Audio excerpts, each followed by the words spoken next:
Graduation खत्म होते ही घर वालों ने मेरी शादी करा दी। लड़का भी खानदानी रईस था। शादी से पहले हर लड़की के कुछ सपने और अरमान होते हैं। मुझे मेरे सारे सपने धूमिल होते नजर आने लगे। शादी हुई तो समय के साथ मैं माँ भी बन गई। अब मैं 2 बच्चों की माँ हूँ। मेरे दोनों बच्चे शहर के सबसे अच्छे स्कूल में पढ़ते हैं। पति का दिल्ली में बिजनेस है। अभी 2 साल पहले मेरे पति ने ऋषिकेश में अपनी नई फैक्ट्री लगाने के लिए जमीन खरीदी। उसके बाद वहाँ पर कंस्ट्रक्शन का काम शुरू करवा दिया। मुझे वहाँ जाने का मौका नहीं मिला, पर जब सारा काम मुकम्मल हो गया तो मेरे पति मुझे वहाँ लेकर गए। मुझे वहाँ की आबो हवा बहुत अच्छी लगी। हमारी फैक्ट्री लगभग जंगल में ही थी। फैक्ट्री के पास ही एक छोटा सा घर भी मेरे पति ने बनवाया था। घर के पास से ही एक कच्ची पगडंडी नीचे घाटी की तरफ जाती थी, जो एक गांव में पहुंचती थी, मगर गांव बहुत दूर था। 2 से 4 दिन तो ठीक ठाक कटे, पर बाद में मैं बोर होने लगी। अब सारा दिन घर में क्या करती। एक दिन सोचा कि चलो नीचे गांव में चल कर देखती हूँ। अपने पति को फैक्ट्री भेजने के बाद मैं तैयार होकर कच्ची पगडंडी पे चल पड़ी। थोड़ा सा आगे जाने पर पूरा जंगल शुरू हो गया, बिल्कुल शांत, सिर्फ झींगुर और किसी पंछी के बोलने के आवाज आ रही थी। काफी देर चलने के बाद भी कोई गांव नजर नहीं आया। फिर मेरे भी दिल में थोड़ा डर आया कि इस जंगल में मैं अकेली थी, अगर कोई जंगली जानवर आ जाए तो। फिर ख्याल आया, आज तक अपने बेडरूम के अलावा खुले में प्रकृति की गोद में कभी प्यार नहीं किया। अगर मेरे पति होते और यहाँ मेरे साथ वो सब करते तो कितना मजा आता। इस ख्याल से ही मेरे तन बदन में झुरझुरी सी हो गई। मान लो अगर मेरे पति मुझे यहाँ पर इस सुनसान जंगल में मेरे कपड़े उतार कर ठोकते तो मैं उनका कभी विरोध न करती और खूब मजे से ठुकती। अभी मैं यह सब सोचती सोचती चली जा रही थी कि थोड़ी दूरी पर मैंने एक झोंपड़ी देखी। मैं अनायास ही उस झोंपड़ी की तरफ बढ़ गई। जब मैं उस झोंपड़ी के पास पहुंची तो मुझे लगा जैसे यह किसी साधु की कुटिया है। मैं अंदर गई तो देखा कि अंदर एक साधु बाबा ध्यान में मग्न बैठे हैं। सर पे जूड़ा, बड़ी हुई दाढ़ी, चौड़े कंधे, उम्र करीब 45 से 50 साल। बाल अधपके, सीना भी बालों से भरा हुआ। देखते ही बाबा के लिए मेरे मन में श्रद्धा भर आई। मैंने झुककर बाबा के चरणों में प्रणाम किया। बाबा ने आंखें खोली और मुझे आशीर्वाद दिया। कहो बच्चा, इतनी दूर यहाँ कैसे आई? बाबा ने पूछा। बाबा जी, हमारी फैक्ट्री है यहाँ, वो जो ऊपर सड़क के पास नई बनी है, वो वाली। मैं तो बस गांव की तरफ जा रही थी, रास्ते में आपकी कुटिया देखी तो आपका आशीर्वाद लेने चली आई। मैंने जवाब दिया। अच्छा, क्या बनाते हो फैक्ट्री में? बाबा ने पूछा। जी, दवाइयाँ बनाते हैं, बहुत सारी, मैंने कहा। लेकिन मैंने यह भी गौर किया कि बाबा बात करते करते कई बार मेरे स्तनों को भी देख रहे थे। बातचीत के दौरान उन्होंने मेरे सारे बदन का मुआयना कर लिया था। खैर, उस दिन तो कोई ज्यादा बात नहीं हुई और मैं थोड़ी देर बाद ही बाबा का आशीर्वाद लेकर वापस आ गई। जंगल में इतनी दूर चलने के बाद भी मुझे साधु बाबा के अलावा कोई भी नहीं दिखा। मैं चाहती थी कोई जवां मर्द मिले तो मैं अपनी बोरियत दूर करने का जुगाड़ ढूंढ लूं, पर इस सुनसान जगह पर कोई नहीं था। फिर मैं भी निराश सी होकर अपने घर को चली गई। रात को पतिदेव ने खूब तसल्ली करवाई, मगर मेरे मन में तो कुछ और ही चल रहा था। अगले दिन सुबह मैं फिर से तैयार होकर जंगल की तरफ चल पड़ी। आज मैंने टी शर्ट और कैपरी पहनी हुई थी। कपड़े स्किन टाइट होने की वजह से मेरे बदन की हर गोलाई बड़ी उभर कर दिख रही थी। मैं वैसे ही घूमती घामती फिर बाबाजी की कुटिया की तरफ चल दी। आज बाबाजी कुटिया में नहीं थे। मैंने कोई आवाज नहीं की, बस बड़ी शांति से घूमते हुए कुटिया के पीछे पहुंच गई।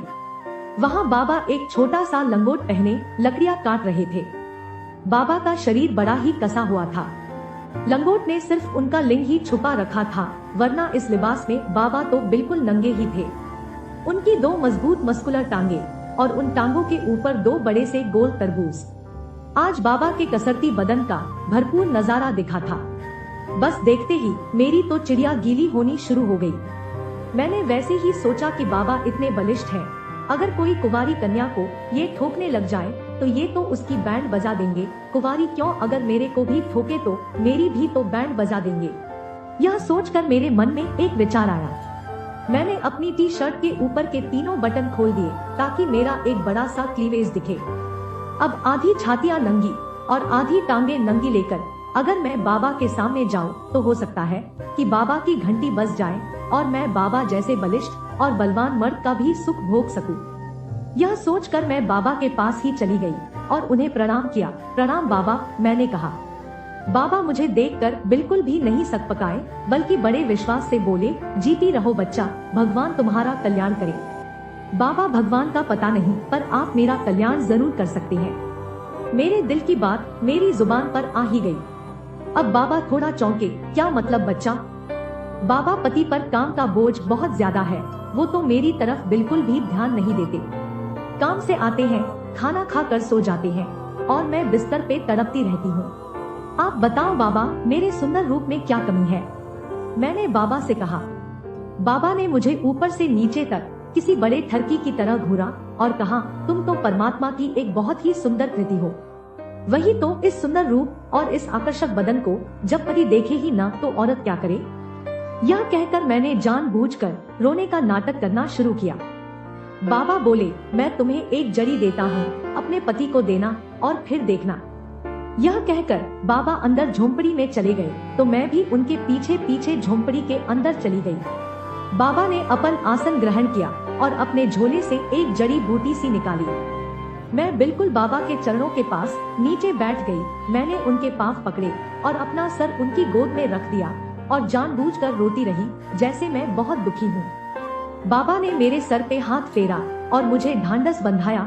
चिंता मत कर बेटी, यह जड़ी बहुत कारगर है, 2 से 3 दिन में ही अपना असर दिखा देगी। बाबा बोले। मुझे लगा कि बाबा चाहते थे कि मैं उनके पाँव छोड़कर उनके सामने ठीक से बैठ जाऊं, पर मैंने बाबा के पाँव नहीं छोड़े। बाबा ने 1-2 बार मेरा सर अपने चरणों से उठाने की कोशिश भी की, मगर मैं नहीं हटी। यह स्थिति शायद बाबा के लिए भी बड़ी अजब रही होगी। मेरे आंसू बाबा के टखनों पर गिर रहे थे। मेरी गर्म सांसें बाबा की एड़ियों को छू रही थी। थोड़ी देर बाद मुझे एहसास हुआ जैसे कोई चीज मेरे माथे को छू रही थी। अपने अंदाजे से मैं जान गई थी कि बाबा का सोया हुआ घोड़ा अब जाग गया था और खड़ा हो गया है। मैंने सर उठाकर बाबा की तरफ देखा। बाबा बड़े प्यार से मेरा सर सहला रहे थे और उन्होंने बड़े प्यार से मेरी आंखों में देखा। मैंने देखा कि बाबा के लंगोट में उभार आ गया था और लंगोट में आसपास गहरे घने बाल भी दिख रहे थे।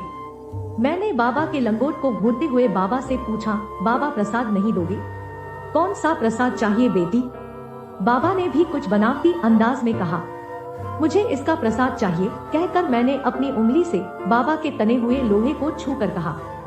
बाबा ने अपना लंगोट एक तरफ हटाकर अपना घोड़ा बाहर निकाला और कहा, लो बेटी, पिछले 13 साल से इसने कभी किसी स्त्री के गुप्त अंग को नहीं देखा है।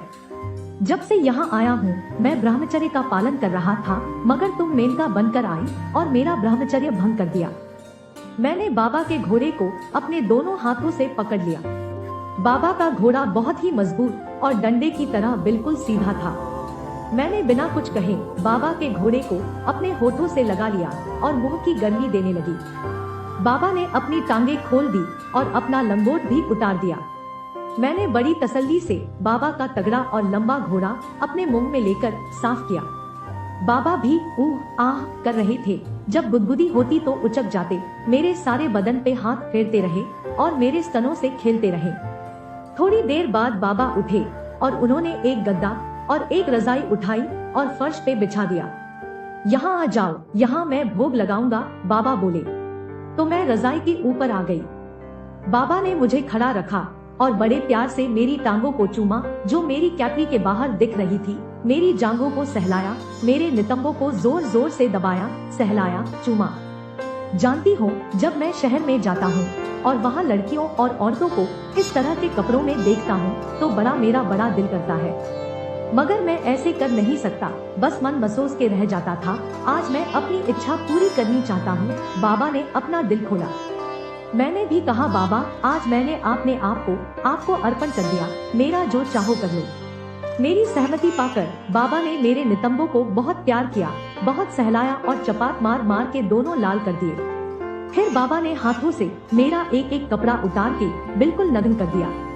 मेरे नंगे बदन को बाबा ने बड़े प्यार से देखा, मेरी जांघों पे हाथ फिराया, जीभ से चाटा, मेरे पेट और कमर को भी चूमा। मेरे स्तनों को सहलाया, दबाया, निचोड़ा, मेरे निपल मुंह में लेकर चूसे, उन्हें दांतों से काटा, मेरी गर्दन को चूमा, मेरे गालों को चूसा, होंठ चूसे, अपने जीभ मेरे मुंह में घुमाई। मतलब बाबा ने बड़ी तसल्ली से मुझे चूसा। उसके बाद मुझे नीचे लेटाया। मैंने खुद ब खुद अपनी टांगें खोल दी तो बाबा मेरी टांगों के बीच में आ गए। अपना लोहा उन्होंने मेरी जांघों के बीच मेरे द्वार पर टिकाया, जो पहले से ही बेतहाशा गीली हो चुकी थी। बाबा ने हाथ जोड़े, किसी देव का ध्यान लगाया और हल्का धक्का मारा, जिससे मेरे जिस्म का द्वार खुल गया। 2 से 3 धक्कों में ही उनका पूरा अंग मेरे गिले हो चुके जिस्म में फिसलता चला गया।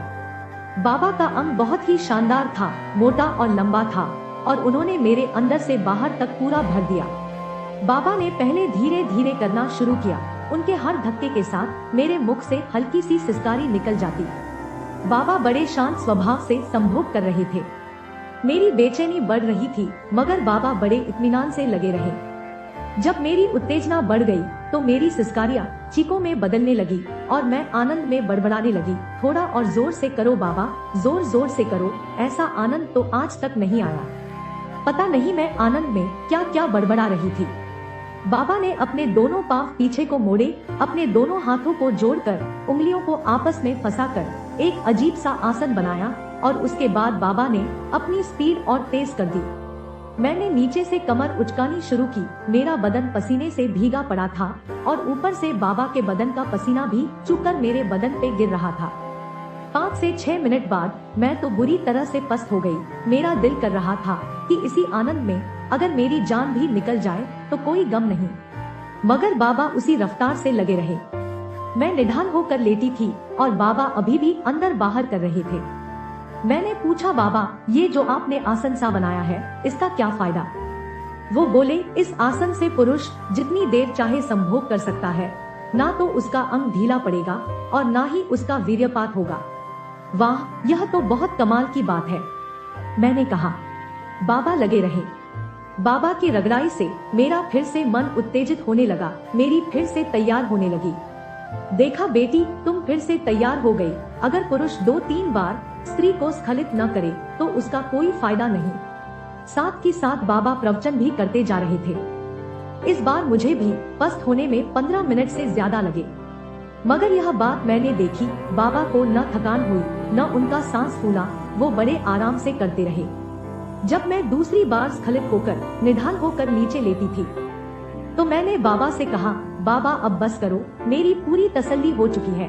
अब तो जैसे मेरे अंग में दर्द सा होने लगा। अब आप भी स्खलित हो जाओ और मेरे जिस्म को अपने आशीर्वाद से भर दो। बाबा बोले, बेटी अभी मैं तुमको 2 बार और स्खलित कर सकता हूँ। मैंने अपने शरीर को ऐसे ढाला है कि जब तक मैं न चाहूँ मैं स्खलित नहीं होऊंगा। नहीं बाबा, अब और नहीं, अब तो दर्द सा होने लगा है, मैंने अपनी कही। सच तो यह था कि बाबा का हर प्रहार मेरे अंदर तक चोट कर रहा था। मेरी तो हालत खराब थी। ऐसे संभोग का आनंद तो मैंने अपनी जिंदगी में आज तक नहीं भोगा था। बाबा ने मेरी पूरी तसल्ली करवा दी थी। उसके बाद बाबा ने अपना आसन खोला और बस फिर तो 2 मिनट भी नहीं लगे। उसके बाद तो ऐसा लगा जैसे किसी नदी का बांध ही टूट गया हो। बाबा के अंदर से निकलते सफेद और गाढ़े पानी से मेरा तो सारा बदन भर गया। मैंने आज तक किसी पुरुष का इतना निकलते हुए होते नहीं देखा था। जो पानी मेरे चेहरे और स्तनों पे गिरा था वो तो मैंने अपनी जीभ से साफ कर दिया और बाबा का ढिला होते अंग को अपने मुंह में ले लिया। उसमें भी बाबा ने 1-2 बार मेरे मुंह में भी अपना माल निकाला। उसके बाद न जाने कितनी देर हम दोनों नंगे ही लेते रहे। फिर मैं उठी, बाबा मैं नहाना चाहती हूँ। तो बाबा मुझे अपनी झोंपड़ी के पीछे ले गए। वहाँ उन्होंने पानी भर के रखा था। वहाँ हम दोनों खुले जंगल में एक साथ नीले आसमान के नीचे नहाए। नहाने के बाद झोंपड़ी के अंदर आए और मैंने हम दोनों के लिए खाना बनाया। खाना खाकर दोपहर बाद हमने फिर एक लंबी पारी खेली और इस बार बाबा ने मुझे 3 बार स्खलित किया। उसके बाद तो यह हर रोज का खेल हो गया। धीरे धीरे बाबा ने मेरे सारे छेद खोल दिए। हर रोज बाबा किसी नए आसन में मुझे भोगते। उन्होंने तो पूरा काम शास्त्र भी मुझे समझा दिया। अब तो मेरा दिल करता था कि सब कुछ छोड़ छाड़ कर बाबा के पास ही आ बसूं। हम अक्सर ही उस सुनसान जंगल में घूमते, जहाँ दिल करता वहाँ संभोग करते। थोड़ी दूर पे एक छोटा सा झरना था, वहाँ पे जाकर नहाते। यह समझो कि मैंने बाबा के साथ अपने हनीमून का भरपूर आनंद लिया। बाबा ने भी मुझे जी भर के प्यार दिया। जिस दिन वापस आना था, मैं बाबा से लिपट कर बहुत रोई। मैं करीब 10 दिन वहाँ रही और इन 10 दिनों में मैं करीब 50 से ज्यादा बार स्खलित हुई।